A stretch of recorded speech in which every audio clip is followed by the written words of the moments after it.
45 and 56 in 6 seasons in Cleveland. GM Andrew Berry will remain in place. He will lead the search for the Browns' next head coach. Let's react, first of all, to this news that came down about an hour ago from Adam Schefter. No more Kevin Stefanski in Cleveland. What do you think, Dio? He's going to get a job in the NFL next year as head coach. I think he's that good of a coach. Head coach? Oh, yeah. He's absolutely going to get opportunity. 100%. I've been outspoken. If I was the New York Giants, it would be one of the names on the top of my list to be a coach. This dude's a good coach, man. He gets competent quarterback play. He's a good head coach. He has just had a ridiculous run of all these kind of fill-in quarterbacks that have been the storyline for the past 2 or 3 years. I'm sorry.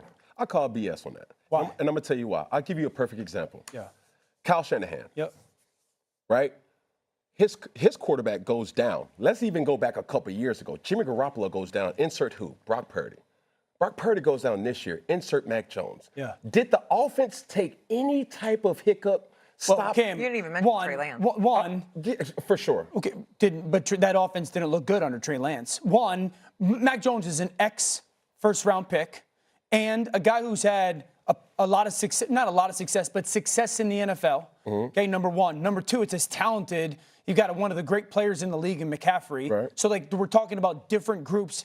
Cleveland's offense, not nearly as talented as San Francisco's. But you put Baker Mayfield in that offense when they had some success, they go to the playoffs and win a playoff game. You put Joe Flacco in that offense, a veteran who's a successful starting quarterback, and they've got some good talent around them, they win a lot of football games. But the frustration to me comes with Kevin Stefanski not being able to develop young players. Well, what young player did you want?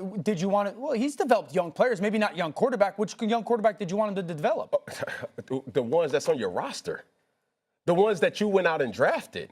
The ones that you have to go out and win with or put your team in the position to win. We're talking Dylan Gabriel. We're talking Shedeur Sanders. Those are obvious names. When you hire a guy like Kevin Stefanski, first and foremost, he's an offensive mind. Yep. The offense for the Cleveland Browns were in the bottom half of the wrong position or in the wrong statistic. Yep. What'd you say? Don't let it be Don't let it be you. If you're the guy that's supposed to bring offensive brilliance, and when we looked at Cleveland over this year, it was not offensively. You have a guy who is now the new sack king, and they have given you opportunities. But they don't have any talent. We're kind of weaving around the problem. This all started when the Cleveland Browns acquired Deshaun Watson. Yeah. Yes. If Deshaun Watson is the player that he was in 2019 in Houston, we're not having this conversation. Right. Now it goes to whose fault was that? Is that something you blame on Kevin Stefanski when we've seen Kevin Stefanski be the coach of the year twice? Mike Tomlin, who we all revere, has never been the coach of the year. John Harbaugh, who we all revere, has never been the coach of the year. Kevin Stefanski can coach at that level. Do I think that Kevin Stefanski should be out? I do. I do think Kevin Stefanski has not necessarily underachieved, but this team is not going in the right direction with him. But it's not about developing young talent. When you talk about Dylan Gabriel, you mentioned Shedeur Sanders, he didn't have enough time for either of those players to reach their full potential under Kevin Stefanski. Now, you may think he mishandled the situation, and people are going to go back to that Shedeur Sanders should have been drafted earlier. Maybe he shouldn't have been fourth on the roster or started the season at 3. But that's not all a Kevin Stefanski call. Kevin Stefanski is a coach who I do believe will be on the top of head coaching list, but he shouldn't be Cleveland's head coach anymore. Yeah. Cleveland made the right decision. That's fair. Cleveland made the right decision. You said something that I thought was asinine. It's automatic that he's going to be a head coach in the league next season. No, it isn't. And I'm going to tell you why. 6 seasons in Cleveland, 13 quarterbacks. Somewhere along the way, do I not get to look at you as a head coach and say, could you find somebody? Could you find anybody? I'll throw the names out for you. I got them right in front of me. Okay. Case Keenum, Nick Mullins, Deshaun Watson, Jacoby Brissett, Baker Mayfield, Joe Flacco, P.J. Walker, Dorian Thompson-Robinson, Jeff Driscoll, Jameis Winston, Bailey Zappi, Dylan Gabriel, Shedeur Sanders. Okay, I get that it's a tough list. I understand that. But you're talking about 3 or 4 people in there that could help you look a little bit better than you looked. Excuse me. If you had kept Baker Mayfield, it might have happened. Hold on, wait a minute. You can say it's Kevin Stefanski. If you're telling me he has no say, if you're telling me a 2-time coach of the year is forced to be mute and have no impact whatsoever, I'm with you. But if he has a voice, then I got to look at him and say, well, damn it, how come these cats going in and out? I got to look at Deshaun Watson. We know what you were in Houston. We understand the distractions off the field. We get that part. But my God, the fall from grace on the field, how that happened was on your watch, meaning you were coaching them.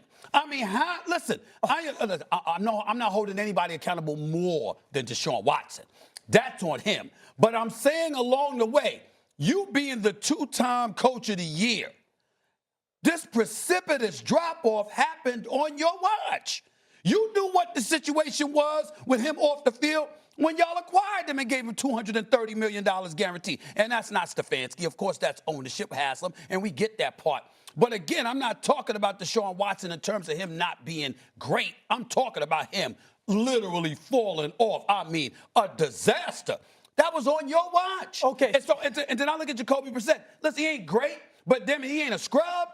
I'm just looking at some of the stuff that you got and you're working with. That's on your watch. You the coach. So what I'm saying is, yeah, he could be a head coach again. He's a two-time coach of the year. I'm not here to question his coach. I'm not qualified to question his coaching acumen. I'm talking results. Yeah. And when you 8-26 over the last 2 years, and you got 13 quarterbacks over the last 6, and you can't seem to find anything offensively that works, when offense is supposed to be your background, that's a problem. Okay, so that's a problem. The Baker Mayfield point, if we go in real time and we say, if you're the Cleveland Browns, Baker Mayfield or Deshaun Watson, the way that Deshaun was playing right now, at that moment, at that point, right decision. As much as I love Baker Mayfield, and I love him, Deshaun as a player was a better player at that moment, so that was the right choice. You all agreed with that. Jacoby Brissett left as a free agent. Joe Flacco left as a free agent. All those other guys that you rattled off, I'm only talking about him as a head coach being able to find that one person. But you're rattling off all these quarterback names. But none of those guys have become players. Because he's departed after 6 years, and not one time have we been able to look at him with a quarterback and say, wow. The point is this. Here's the first thing. Finding 32 of them that are really good at it is an extremely difficult thing to do. That's why we have coaching, hiring, and firing cycles every single season. You go back to 2020, this team seemed to be on a different trajectory. You go into Pittsburgh and you win a playoff game with Baker Mayfield. Yeah. The next year, Baker Mayfield, he descends a little bit, 17 touchdowns, 13 interceptions. They decide to make a decision. That's the right decision. At that point, if you could get Deshaun Watson, you could justify it. You take Deshaun Watson. He was that good. The last time we'd seen him, it was one quarterback in the world better than him, and that was Patrick Mahomes. Yeah. That's the decision you make that you think changes your organization. When that doesn't work, it sets you back. You find Joe Flacco. You get to the playoffs again with Joe Flacco. He leaves because he wants to be a starter based on what he was able to do in Cleveland. I'm not saying he should still be there. What I'm saying is he can really coach football. And there aren't enough people where you're going to be able to dismiss him by what you've seen this year or about what happened with Deshaun Watson. All I'm saying is, can any of y'all sit here with a straight face and say, take away everything else because the man's a two-time coach of the year? Can you look at Kevin Stefanski and say, I trust him with our quarterback? Absolutely. Yes. Okay. Hell no. You lying. Absolutely. 13 different quarterbacks. I don't care what the name on the back of their jersey says. That has to be said to something. When you have guys in this league, Mike Tomlin, Kyle Shanahan, the list goes on, Sean McVay, some have some more solidified quarterbacks than others. But when you have